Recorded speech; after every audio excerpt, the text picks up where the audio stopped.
Flag content ফেসবুকের common একটি বিষয়। আমরা প্রত্যেকেই কিন্তু এই ফ্ল্যাগ কন্টেন্টের শিকার হয়েছি যারা আমরা ফেসবুক পেজে কাজ করি।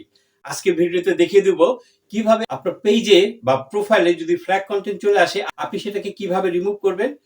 তো ভিডিওটি আপনারা দেখতে থাকুন, আমি স্টেপ বাই স্টেপ দেখিয়ে দেবো কিভাবে আপনার পেজে ফ্ল্যাগ কন্টেন্ট আপনি রিমুভ করবেন। তার পূর্বে আপনি যদি আমার পেজে নতুন হয়ে থাকেন পেজটি ফলো করে রাখবেন পরবর্তী ভিডিওগুলি পাওয়ার জন্য।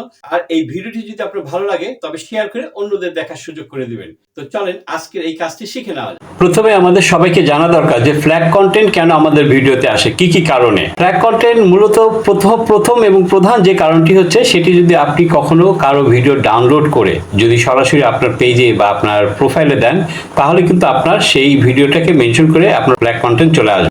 এছাড়া আপনার ছবিতে যদি রক্তমাখা কিছু, অন্যের ছবি, অন্যের মিউজিক, এই সমস্ত কিছু যদি আপনার থেকে থাকে তাহলে কিন্তু ফ্ল্যাগ কন্টেন্ট চলে আসবে। আর ফেসবুক পেজে বা প্রোফাইলে কিন্তু এই ফ্ল্যাগ কন্টেন্টটি জাস্ট 1 মিনিটে রিমুভ করা যায় খুব ইজি ভাবে। সো গাইজ, আমি এখন আপনাদেরকে দেখিয়ে দিচ্ছি কিভাবে আপনি ইজিলি এটাকে জাস্ট রিমুভ করবেন আপনার পেজ থেকে বা প্রোফাইল থেকে।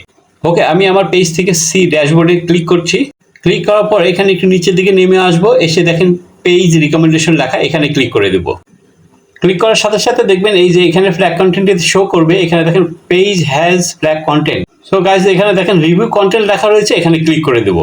এখানে লেখা রয়েছে ডিলেট দ্য পোস্ট এবং নিচে দেখেন আমার পেজের সাথে এই যে ফ্ল্যাগ কন্টেন্ট রয়েছে তার পাশে একটা অ্যারো কি রয়েছে, এখানে যদি আমি ক্লিক করে দিই আমাকে নতুন একটা পেজে নিয়ে আসবে। এখানে দেখেন we took action on your post এবং কোন ভিডিওতে ফ্ল্যাগ কন্টেন্ট এসেছে সেই ভিডিওটা কিন্তু এখানে মেনশন করবে। নিচে দেখেন সেই ভিডিওটা কিন্তু এখানে শো করছে। সো গাইজ, নিচে দেখেন টেক অ্যাকশন লেখা রয়েছে, এখানে জাস্ট ক্লিক করে দেবো আমি। এখন দেখেন এখানে ডিলেট পোস্ট লেখা রয়েছে, এই ডিলেট পোস্টে আমি ক্লিক করব। এখন আবার ডিলেট লেখা থাকবে, এই ডিলেটে আমি আবার জাস্ট ক্লিক করে দেবো। দেখেন এখানে আমি ডিলেটে ক্লিক করছি কিন্তু এটা ডিলেট হচ্ছে না। আপনাদের অনেকের ডিলেট হয়ে যেতে পারে, কিন্তু আমার মতো যাদের ডিলেট হচ্ছে না তারা আপনারা কিভাবে ডিলেট করবেন সেই বিষয়টি এখন আপনাদেরকে দেখিয়ে দেবো। খুব মনোযোগ সহকারে লক্ষ্য করবেন। সো আমি এখান থেকে ব্যাক করে আমার জাস্ট ফ্রন্ট পেজে চলে আসছি। এই যে ফ্রন্ট পেজে চলে আসলাম আর নিচে নেমে আসলাম। দেখেন এই যে এই ভিডিওটার উপর ম্যান ভার্সেস স্ন্যাক, এই ভিডিওটার উপর কিন্তু ফ্ল্যাগ কন্টেন্ট শো করছে। সো আমি এইখান থেকে এই যে দেখেন 3 লাইন রয়েছে, এই 3 লাইন আমি ক্লিক করব। ক্লিক করার সাথে সাথে দেখেন এখানে ডিলেট অপশনটি লেখা দেখছেন, এই ডিলেট অপশন আমি জাস্ট ক্লিক করে দেবো। সো এখানে দেখেন এই যে ডিলেট লেখা রয়েছে, এই ডিলেট আবার ক্লিক করব। সো গাইজ, দেখতেই পাচ্ছেন ভিডিওটি কিন্তু ডিলেট হয়ে গেল।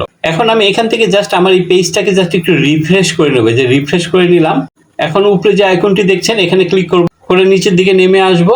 নেমে এসে যে এখানে দেখেন রিকমেন্ডেশন লেখা রয়েছে, পেজ রিকমেন্ডেশন, এখানে ক্লিক করব। সো দেখেন গাইজ, এখানে কিন্তু আর সেই ফ্ল্যাগ কন্টেন্ট অপশনটি নেই, সো রিমুভ হয়ে গেছে। সো এইভাবে আপনারা কিন্তু খুব ইজিলি আপনার পেজ থেকে বা আপনার প্রোফাইল থেকে যে কোনো ফ্ল্যাগ কন্টেন্ট যদি আসে আপনারা এইভাবে রিমুভ করবেন। আশা করি বুঝতে পেরেছেন।